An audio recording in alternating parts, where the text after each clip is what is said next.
Dinda, bukannya dia itu sangat baik? Karena dia baik itulah, Pak, makanya kami mau pindah kamar. Yang cuma baju terbaru kan? Keren banget. Dinda banyak-banyak belajar deh soal fashion ke Tasya. Apaan sih model bajumu itu? Setiap orang itu punya style masing-masing. Baju Dinda juga bagus banget kok. Ngapain kamu pura-pura? Tasya, lihat deh, ada cowok yang mau confess ke kamu. Itu wajar gak sih? Tasya udah cantik baik hati lagi. Pasti banyak yang suka. Bener tuh, kemarin aja dia ngirimin buket bunga. Jangan dibahas terus. Lagian aku udah tahu itu pasti cuma lelucon. Apa hebatnya? Barusan aku habis dimintain nomor sama junior tampan. Benarkah? Coba dong kamu telepon. Datanglah ke sini. Aku ada di perpus. Kamu udah datang? Kak Tasya di sini juga. Makasih ya Kak, akhirnya aku bisa ketemu sama Kak Tasya. Plot twist banget. Ternyata dia minta nomormu buat ketemu sama Tasya. Aku dengar-dengar ada pemilihan ketua kelas lagi. Menurutmu siapa yang cocok jadi ketua? Masih tanya? Pilih aja Tasya. Nilainya kan juga bagus-bagus. Lebih baik aku aja yang jadi ketua. Aku juga bisa dapat nilai bagus. Kamu mau jadi ketua? Emang bisa sebanding dengan Tasya? Jangan mimpi deh. Jangan gitu. Selagi dia bertanggung jawab, siapa aja boleh. Jangan pura-pura. Kita bersaing secara adil. Kalian duluan aja, aku mau ke toilet. Pidato Tasya benar-benar luar biasa. Dinda, aku saranin mending kamu nyerah. Ayo berangkat, jangan sampai kita terlambat.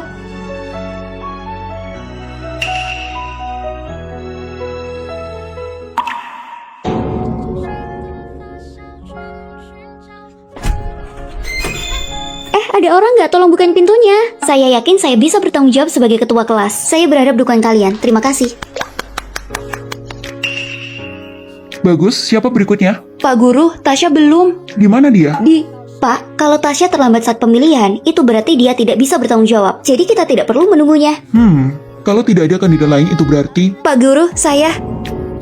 Guru yang saya hormati dan teman-teman yang saya kasihi, ini kan pidatonya Tasya. Diam-diam kamu ngintip laptopku ya? Enggak, aku kan lagi bersih-bersih. Ngapain sih? Gak lihat sapunya mukul wajahku?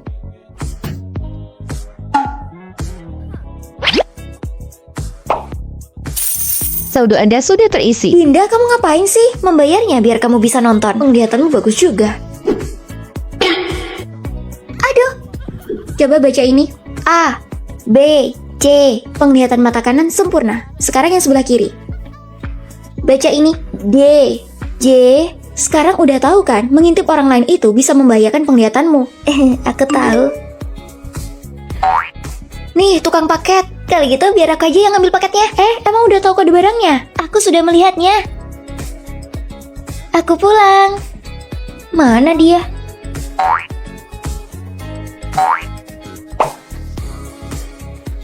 Enggak. Jangan mengintip.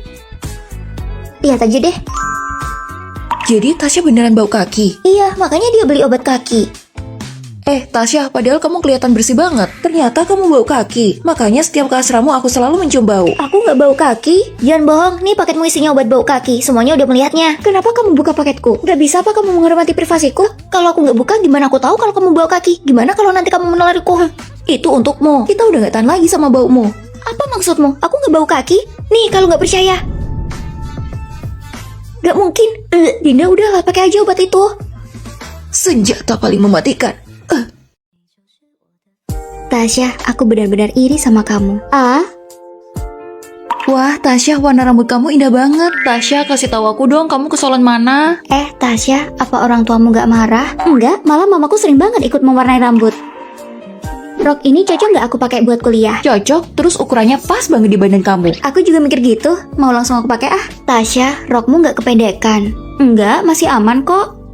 Aku harap kalian memilihku. Aku akan melakukan yang terbaik dan bertanggung jawab. Indra meyakinkan banget ya jadi ketua. Kalau aku nggak yakin, makanya aku ingin mencalonkan diri juga. Aku akan lebih perhatian dan bertanggung jawab pada kalian. Karena itu aku lebih pantas jadi ketua. Tasya, kamu berani banget. Kamu juga bisa berani menjadi dirimu sendiri. Tapi mereka bilang aku nggak bisa. Pakai rok pendek, emang mau ngerayu siapa sih?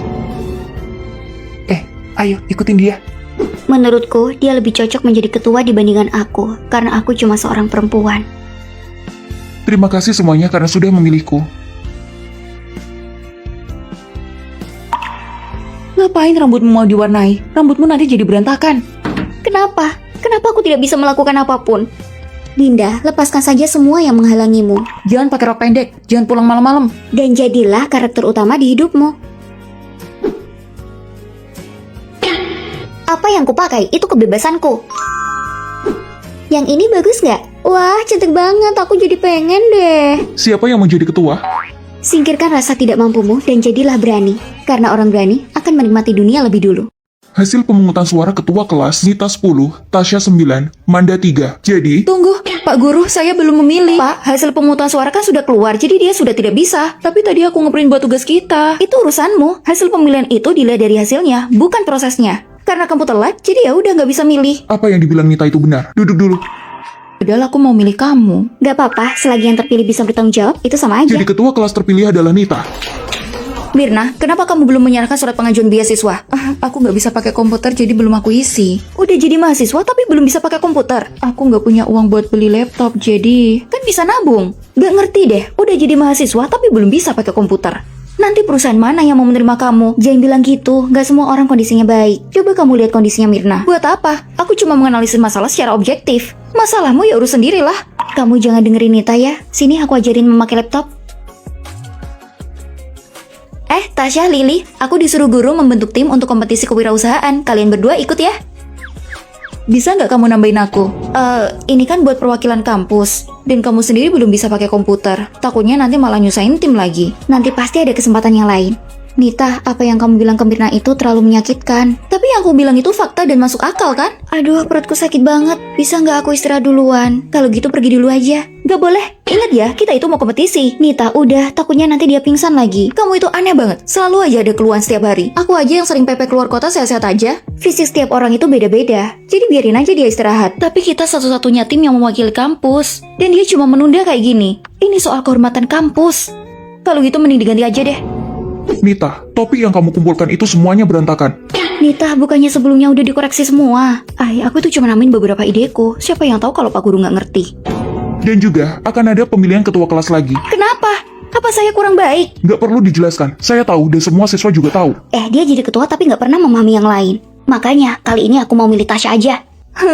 Kenapa kalian cuek banget sih? Aku kan lagi sedih. Kok kalian gak ada yang menghiburku? Oh, orang rasional itu juga bisa menangis ya? Kamu nggak ngerti, kalau dikritik sama guru itu berarti kamu harus memperbaikinya, kenapa malah menangis? Ngomongin soal rasional, Pak Guru benar. Rasional Nita memang bagus, tapi terkadang empati itu jauh lebih dibutuhkan.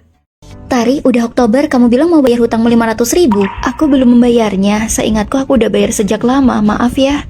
Gak apa-apa, seingatmu aja. Aku mau beli casing baru, tapi uang bulananku tinggal sedikit. Nggak masalah, tapi uangku terbatas. Bisa nggak aku kasih 2 hari lagi? Aku dengar kamu dapat beasiswa yang per bulan 5 juta. Jangan khawatir, kalau udah cair aku pasti membayarnya. Bukannya itu Tari ya? Wah, bajunya bagus banget. Kamu bilang kemarin mau bayar hutangmu 500.000 kan? Beasiswaku belum cair. Tapi kamu bisa beli baju baru. Aku membelinya buat interview kerja. Kamu kan per bulan dapat 5 juta. Gak mungkin kan kamu habisin semuanya. Tapi aku belum punya sepatu hak tinggi buat interview. Kamu kan udah janji mau bayar kalau beasiswa udah cair. Kamu gak mau bayar ya? Kenapa kamu kayak gini sih? Emang aku kenapa? Aku kan udah bilang iya aku bayar. Ya udah mana? Cuma 500.000 doang. Kamu sampai mempermalukanku seperti ini. Emang aku mukul atau memarahimu? 500.000 itu kan uangku. Orang kaya sepertimu mungkin gak akan tahu seberapa berharga uang 500.000 itu. Itu bisa untuk bertahan hidup bagiku. Gak bisa apa kamu memperlakukanku dengan adil? Keadilan? Kamu aja bisa beli baju dan sepatu baru tapi gak bisa bayar hutangmu. Kamu kan sangat kaya. Bisa gak kamu lebih peduli dengan kemiskinan kami? Kenapa kamu menangis? Menangis gak nyelesain masalah. Aku udah menunggu lama tau gak? Udah mahasiswa tapi masih membuli. Dia udah nangis masih dimarahi. Bener-bener deh. Itu loh yang membuli mahasiswa miskin. Emang ada orang kaya tapi gak punya empati sama sekali. Tapi dia kan yang berhutang. Aku cuma menuntut hakku saja.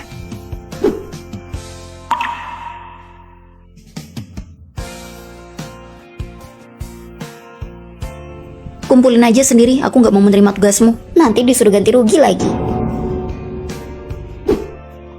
Kalian mau kemana? Kami gak mau jadi teman sekamarmu lagi. Takutnya... Udah, ayo pergi.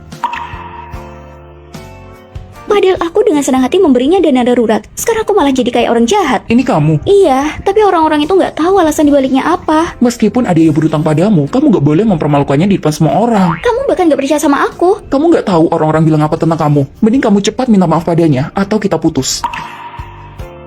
Tari, soal aku menagih hutangmu di depan orang-orang, aku minta maaf ya. Oh, nggak apa-apa. Tapi hatiku belum bisa maafin kamu.